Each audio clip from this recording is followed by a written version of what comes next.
Eons went by, and the conscious finally arrived. Hello everyone. Today's episode is dedicated to the greatest story that all human beings have access to, known as the story of Earth. In giving this talk, I am just one person out of the tribe of humanity wondering about what is beyond the reach of the species.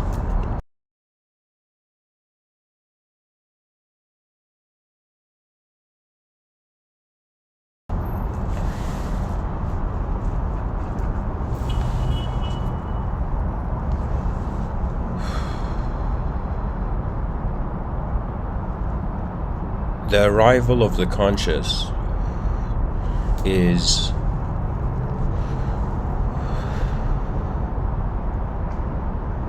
a perception, and I would like the listeners to for a second consider that regardless of what the world means, there is a grand happening, there is a grand existential event taking place.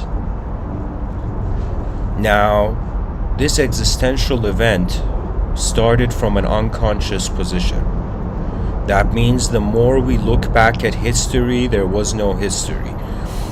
The further back we go, it was just, creatures in an ecosystem trying to survive.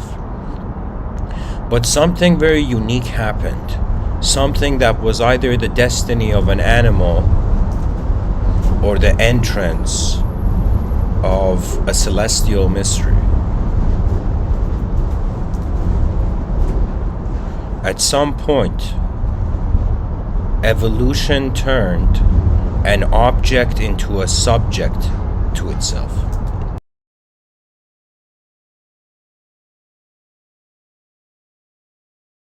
That is what the arrival of the conscious suggests.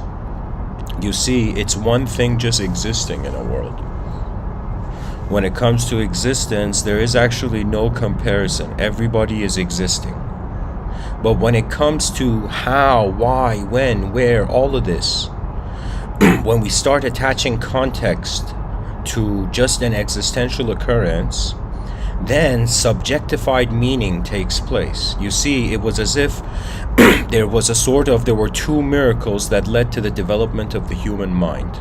Three miracles. First miracle, there was existence. Second miracle, there was creaturehood. There was a separation of a part of physical nature with itself. That means a part of the earth could walk on itself.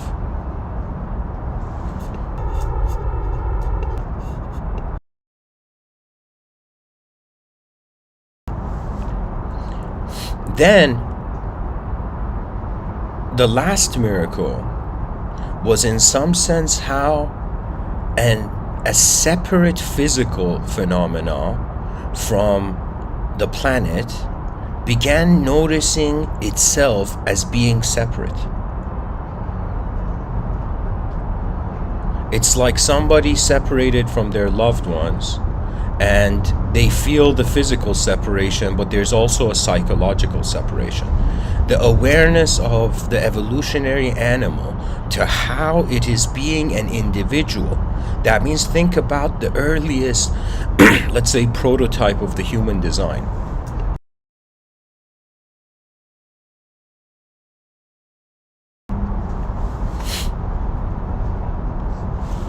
The earliest human beings, they had to notice from a first-person perspective their environment. I mean, this could be a huge debate.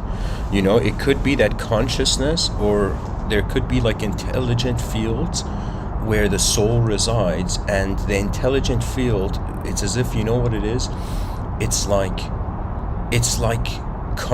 what we call consciousness was in some sense a conscious field of intelligence. Then it designed something in this field to be able to embody. When it comes to the mystery of the body, yes, the body was born. When it comes to the mystery of the mind is accessed.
consciousness arrived, and an object separate from the planet,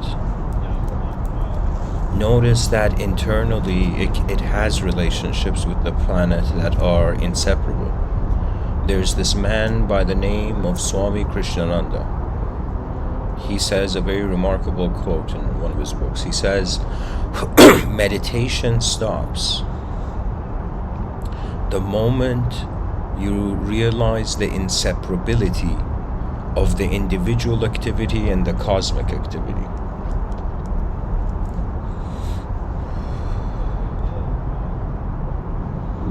Pretty much consciousness has arrived. In front of its eyes, it applies to an individual format. Behind its eyes, it identifies as an attributeless witnessing viewer that selects the inner landscapes where free will actualizes through.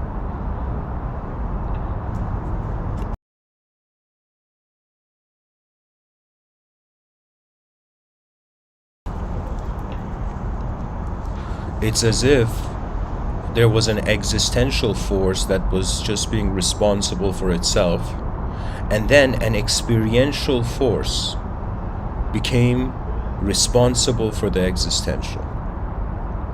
To me, it's just fascinating how when you look at a person, it's just an identification with their body. You see them as an object, but when you talk to a person, you discover them as, in some sense, a carrier of various modes of conception.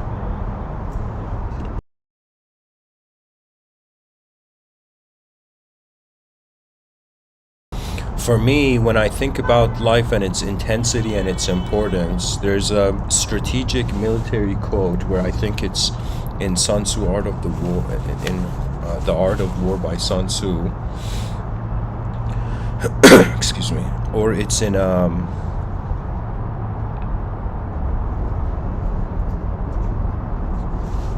just a second, guys. I'm changing the song. I have headphones on.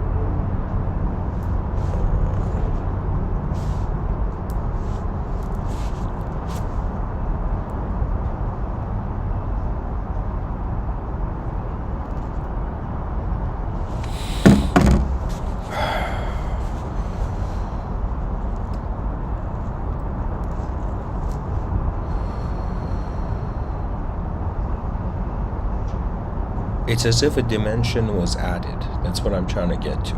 Human beings are not just objects. We wonder about what moves objects, and the subject comes into view. Everybody has a persona. We wonder about what the persona is. If we look at it existentially, it is an elemental hallucination. If we look at it with more of a multidimensional mystery and awe, we come to this recognition that there's a huge potential. Reality has been multidimensional from the beginning.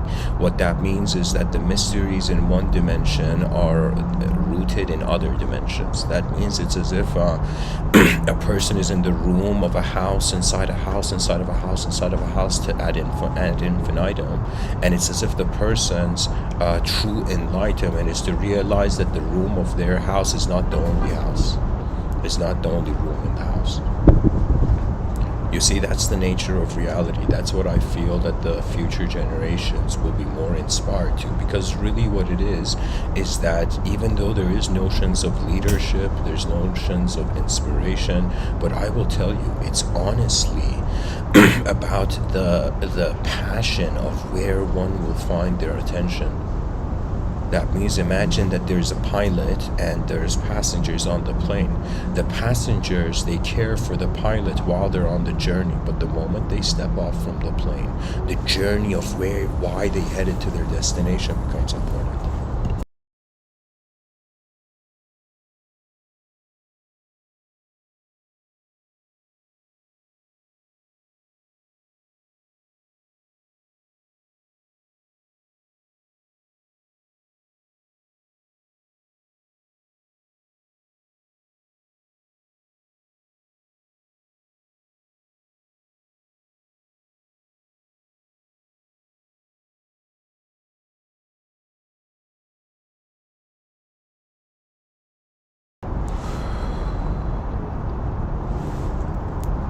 The way I have counterattacked my own existential anguish found through the void is to think, so not to think, but to envision so far ahead, as far as I am capable, so at least I get to see what the furthest of my own ability is. There's so many dimensions to life. Sometimes it's like an all-you-can-eat buffet of information consumption. So eventually the person has to select.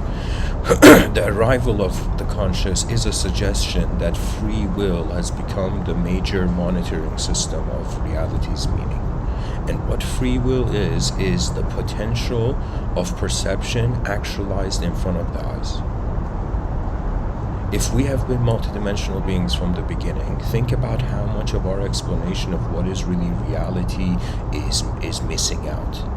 You know, it's as if it's like they have the idea of an unobservable universe, but they don't have the idea of an unobservable self. Isn't that hilarious?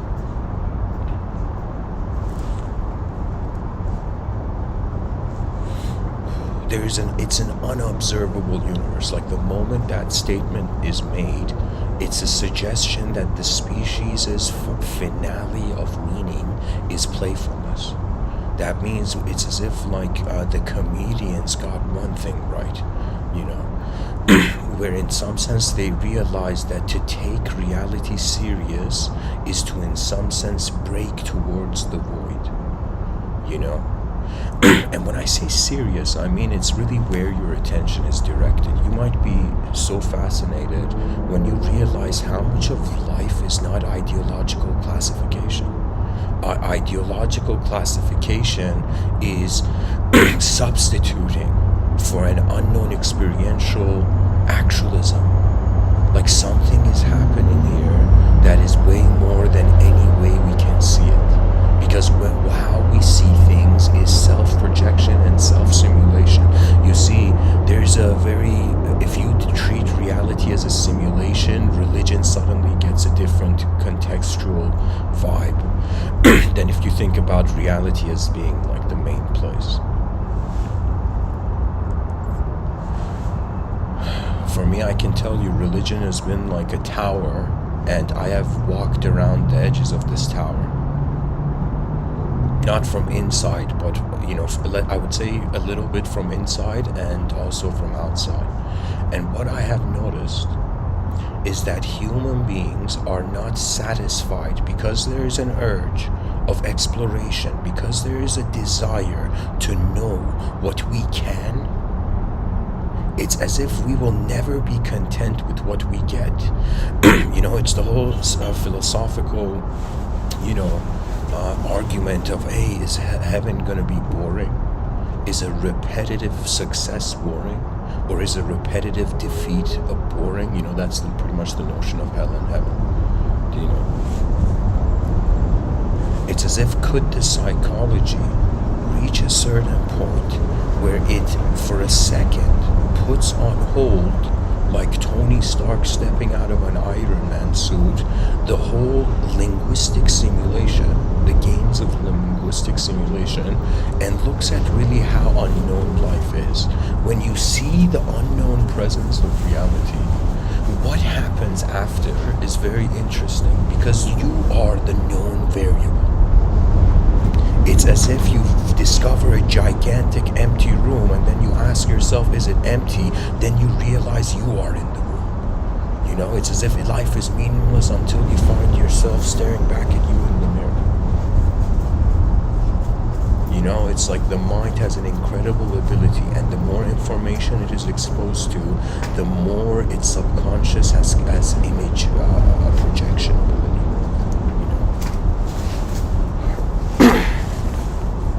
Guys, it's, by the way, just so the listeners know, it is so incredibly cold right now where I'm giving this talk, like on my balcony, that it's as if I'm a bit surprised how I'm still outside. But anyways, I'll keep on, you know,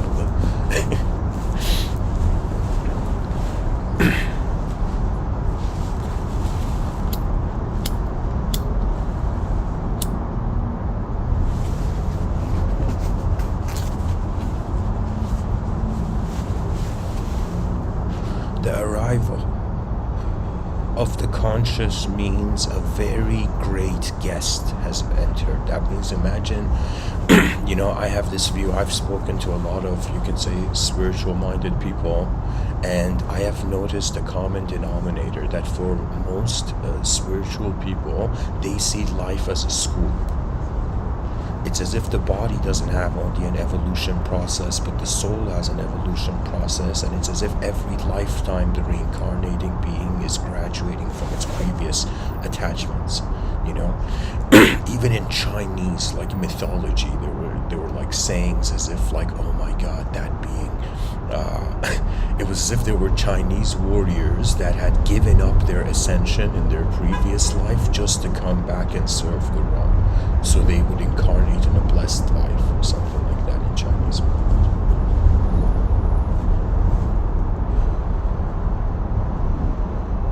But anyways, what I'm trying to say is that if we shift from, okay, it's not a school, it's a guest house. It's literally God is hosting a party the size of existence, poetically. And when I say God, I mean the main host of existential universal intelligence. You see, because we are creatures that born and die, our psychology is infused with the cause and effect archetypes, right? So in some sense, the human mind, once it comes towards intensity, what does it do? It wonders about the cause, it wonders about the effect, it wonders about the origin and the consequence.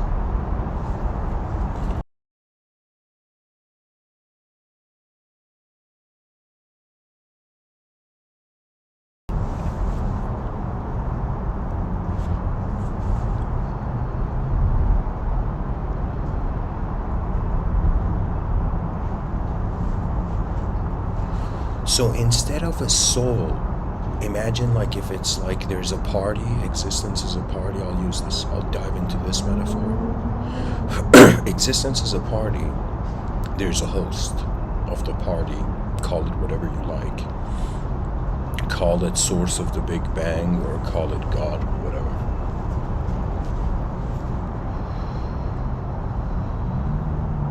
This host is in the room, is in existence. It's the existence is the host's room, party room, but the host hasn't arrived or hasn't been seen yet. So it's as if 8 billion, poetically saying this, 8 billion souls on a planet in the middle of the void are 8 billion guests that have arrived at this party.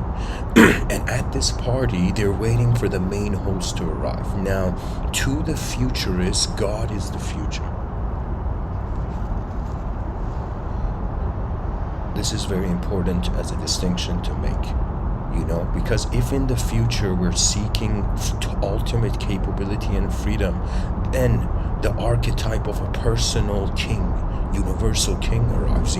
This is something where, of course, I am just one person. Treat me as a silly researcher. I shouldn't say silly, even though in my personal life I'm very silly,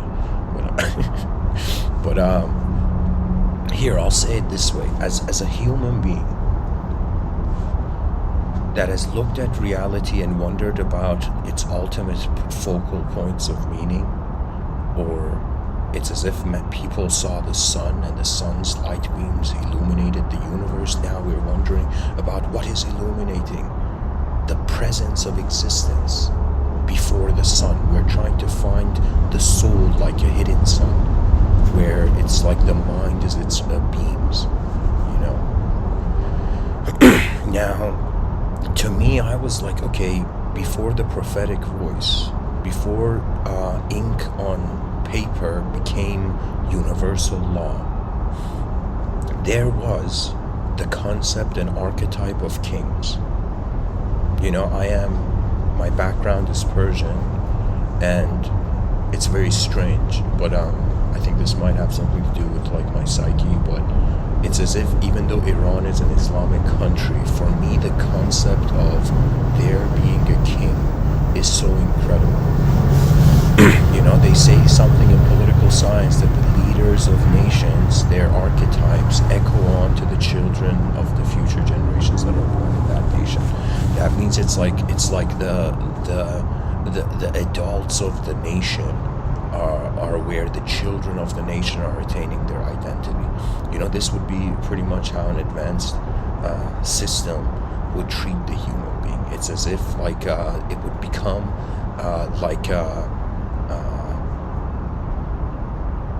an advanced civilization will be the most compassionate consultant to the life force of all beings.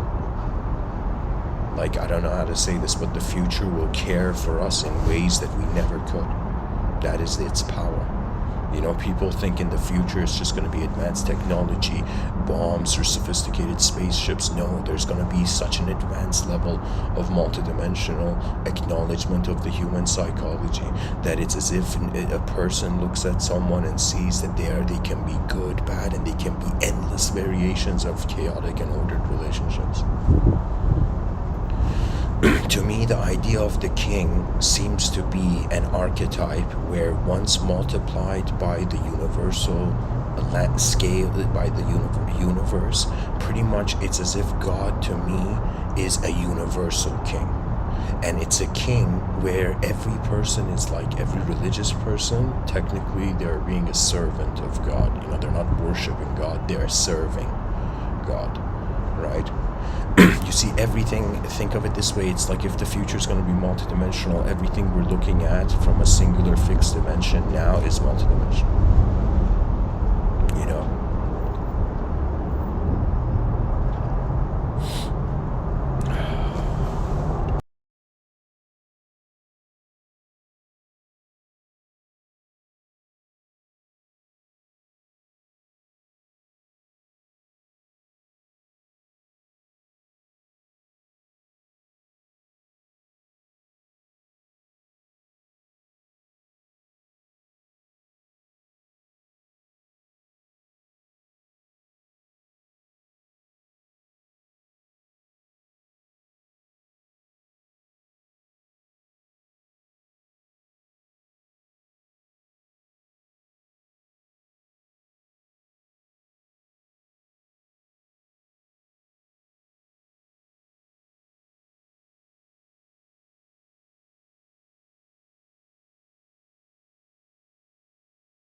You can say God is the consciousness of existence. Human beings are consciousness in existence. The notion of a king, again going back to this view that it's like not a schoolless reality, but it's like a guest house, like a party room, multidimensional party room.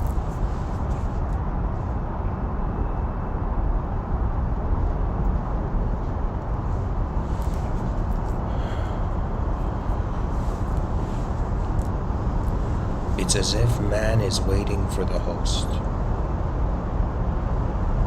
It's as if all religious people deep down are waiting for God's response. And all secular people are waiting for what? Humanity's response.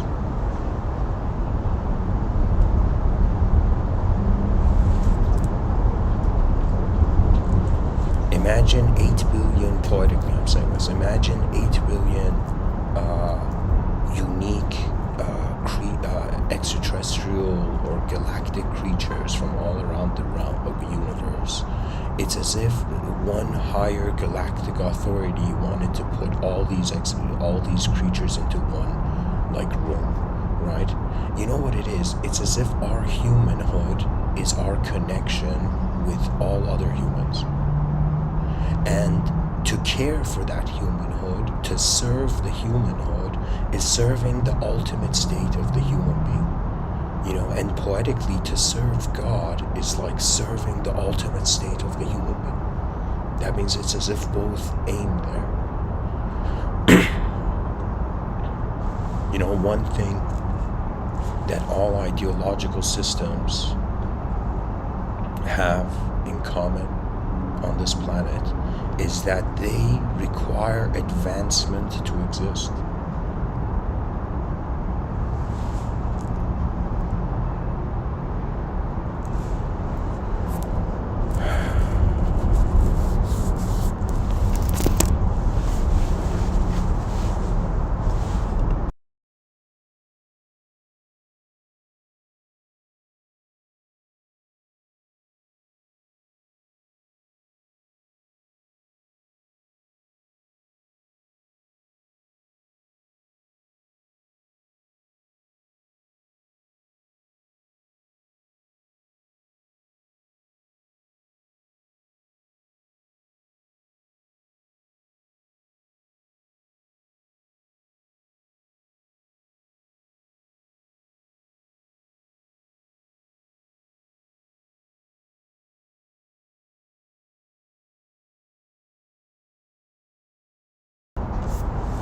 Okay, so in the chat section, an interesting question has been found.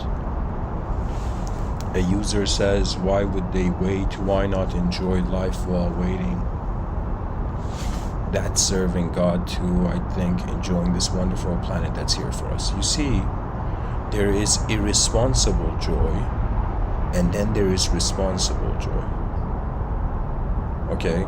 If every human being just cares for their inner realm, for the quality of their journey in their inner realm,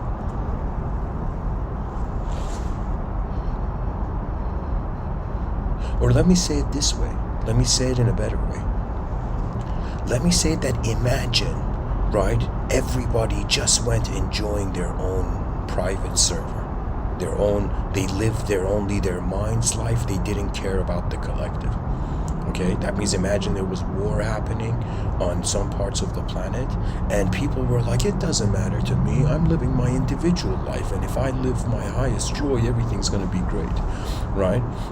So I'm saying that eventually, after living an individual life of joy and growth and all of this, you will wonder, wait a minute, was there something there, something else there this whole time? You see, to me, really how an advanced civilization occurs is that 8 billion human beings climb out of their inner realms, they visit the unknown earth, and then they realize the value of seeing a greater orchestration of movement. You see what it is? To me, I feel that if you have warriors as leaders of mankind, war will be the battlefield. But if you have, for example, musicians, okay, or artists as the leaders of mankind, it's as if their aim would be to see what the greatest artwork, the greatest symphony would look like. You know, the challenge is not to live an individual life. The joys of your individual life are so easy to attain. Just reduce your desire and you'd enjoy every moment of your life, right? I'm telling you, it's not about just how we feel. It's what we do with the feelings that visit us. That's really it. Inner landscapes come and go. Outer landscapes changes slower.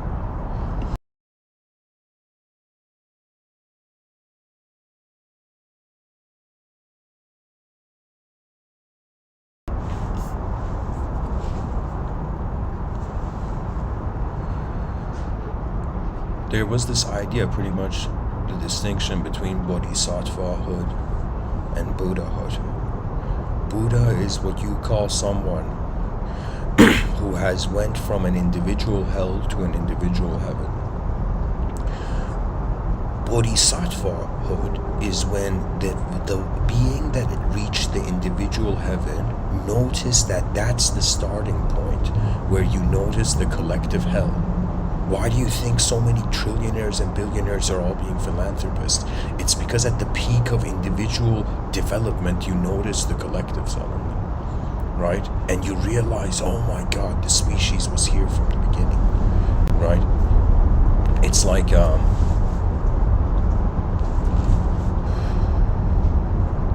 once the individual life's major desires have been satisfied, the individual life begins living a collective life.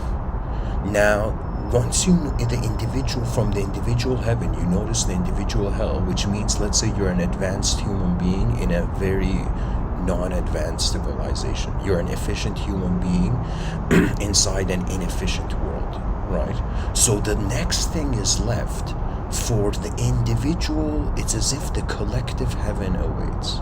And the collective heaven is, in some sense, the greatest possibility of the most efficient actions of every lifetime. You know what it is? It's like Earth is a room. And it's like, imagine it's like a room where you put stuff in it. And so your consciousness arrives in the realm for a span of 100 years, let's say. And in that 100 years,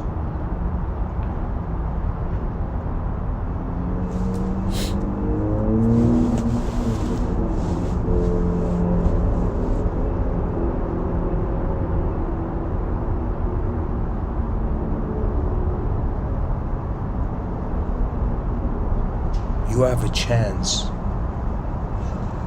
to embrace a species lost in the void. You see, it's as if it's like the advanced communicators, they are neither angels or devils. The advanced communicators in the future will be talking, in some sense, communicating to both the angelic and the demonic, advance everything, move beyond the limits of definition. You see, it's as if it's like a universal command. I mean, in the outer realms, I'm just giving a podcast, but behind my eyes, I feel it's as if like I am shouting in the void that it's time for the revelation of human experiences, not the revelation of linguistic glimpses of paradise. You see, there is no right and wrong. If the species fails, we were all wrong. If the species succeeds, we were all right. Pun intended.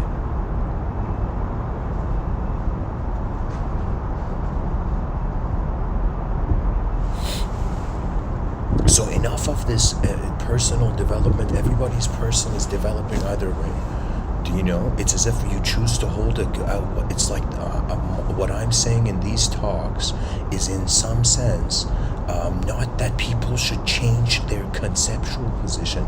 You should change your contextual position in thinking that it's just meaningless void, as if thinking that in this meaningless void there is an opportunity to see how far a species expresses. It's as if the artist had drawn so many artworks and reached a certain level of mastery, and then he's like, oh my god, the real artwork is civilization. The quality of human action that's being inputted in a system where future unborn humans will arrive in. Like, just take that in, that our decisions are sculpting the cradles for the future generations, whether they will cry in them or laugh in them. Do you know? The arrival of the conscious is a command from within the universe to all of itself, that the honor of the lifetime is to forgive the past and design the future. The future is our teacher. It's as if the species learned from its past to the degree that it started war, right? But now to learn from our future means that in our minds we can fathom a peaceful world, even though in the outer realms everybody has to do their part. Everybody has to care.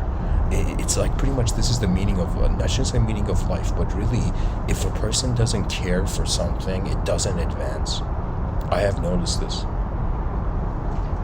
But when a person cares for something, when there is something beyond any archetype their self has given them, that means it would be as if we are living for what is worth it beyond the worth of now.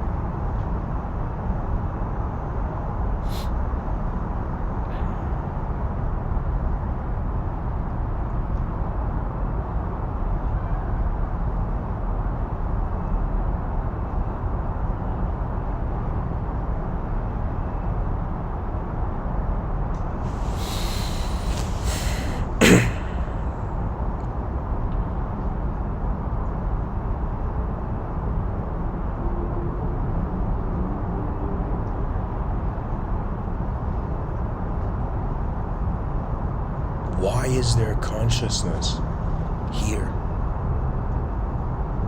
Why?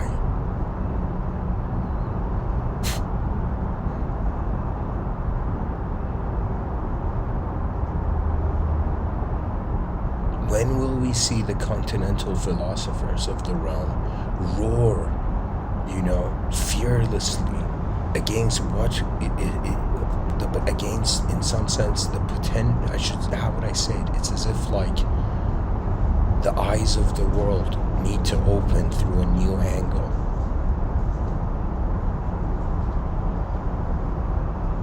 And the past shackles us with future. The past shackles us with future.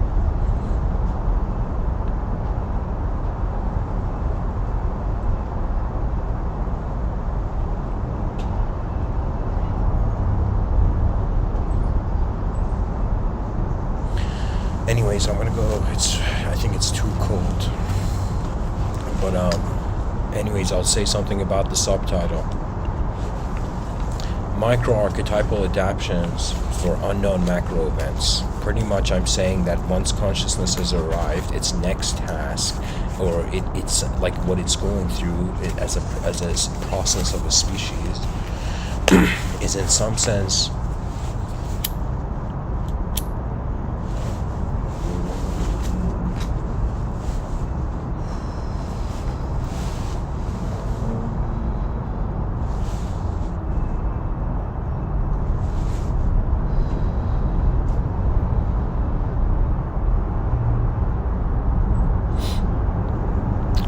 starting from a micro self-created analysis, and it's as if the humanization game is being applied to greater context. So it's as if we are like at the periodic table humanized. Then we're going to see in some sense beyond the human idea. For example, it's going to become robots humanized. Statues like mountains were humanized as statues. Do you know Michelangelo saw the angel in the stone and set it free? The human archetype went into a meaningless moment and in some sense carved it into a humanized meaning. So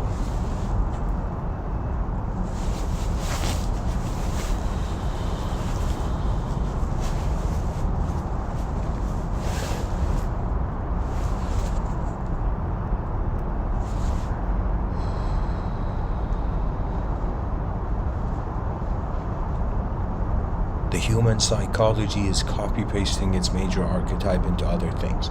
People are not seeing others, they are seeing reflections of themselves. Just like we look in the mirror and we see our reflection, when we get an impression from another human being, it is in some sense our own memories that are painting them. The values that we have extracted from our memories that paint the other, that reflect in the other. So this humanization algorithm is gonna go everywhere. So it's as if we saw faces in the clouds. We're gonna we can see the galaxies as you can see a planet as a person. You can see in some sense having the psychology of a person. You can see a galaxy having a psychology of a person. For example, you can fathom galaxies talking to one another. Anything that becomes named really slowly falls into the human category. It's humanized. That means it's like the gods in mythology, they all have names. They have a sort of relationship to the human position. So this humanization will go to macro events. And the greatest macro events is the unknown. So that means our species, and in the battlefield of its psychology against the void, will reach a certain point where it has to humanize the unknown, and it will see that it cannot.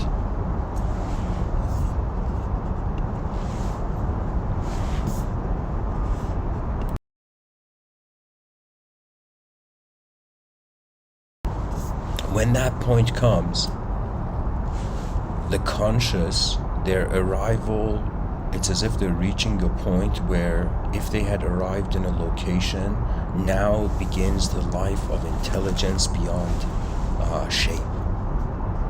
We will reach that point. In my work, I've titled it the language threshold, advancement beyond the language threshold. When that moment comes, it's as if I am no longer a name applies. It's as if the energetic relationship of the individual human being with the world surpassed the ideological separate relationships the human being had with the world. And so it's a major responsibility.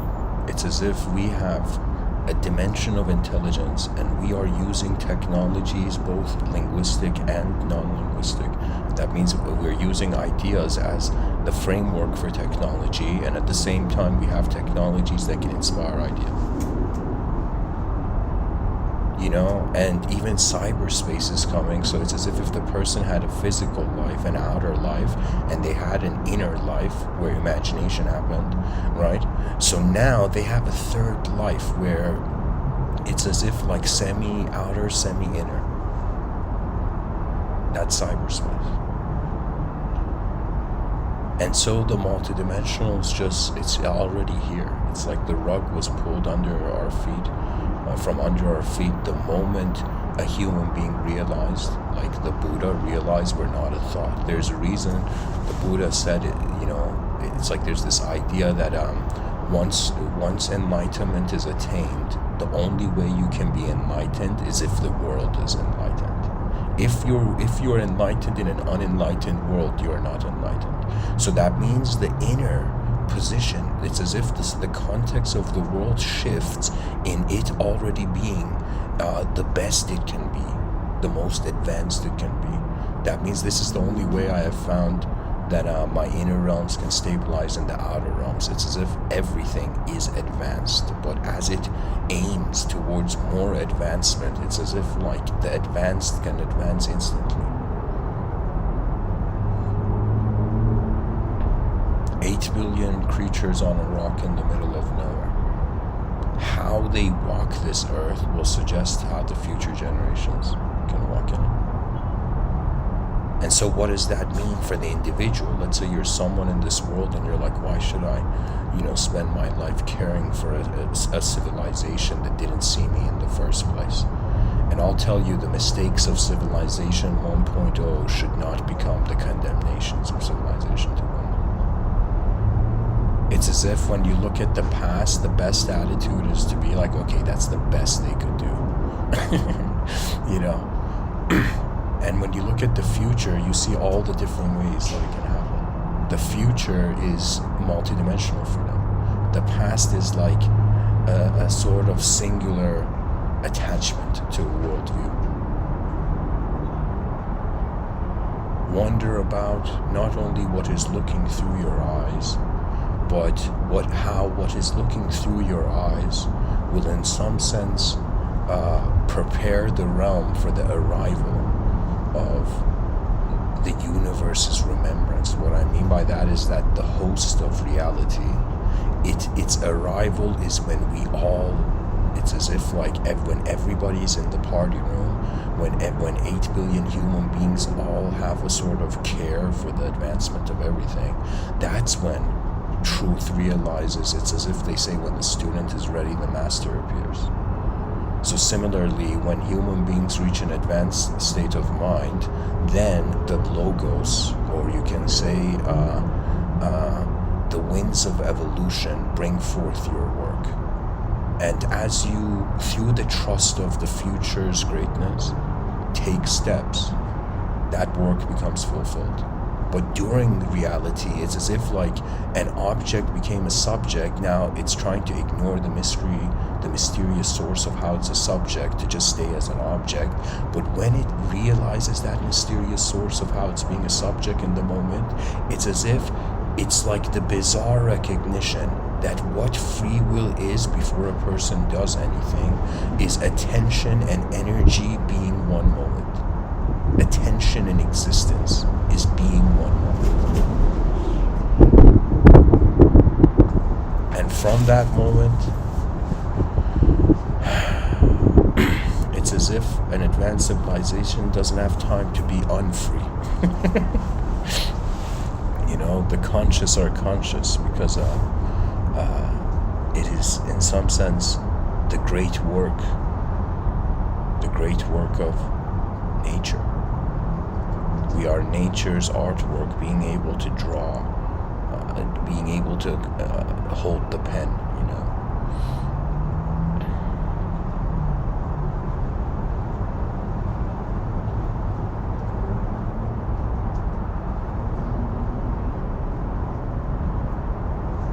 There can be no truth if it is not seen instantly existing.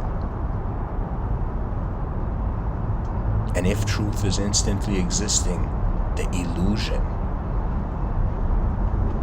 is not per se a distraction, but it is part of the truth. The poet Rumi Hafez says the sun's beams cast endless shadows on the earth. based on how many objects there are, Hafiz is pretty much saying as much as there are shadows, there are truths. But the actuality, the experiential source, is pretty much like the sun, right?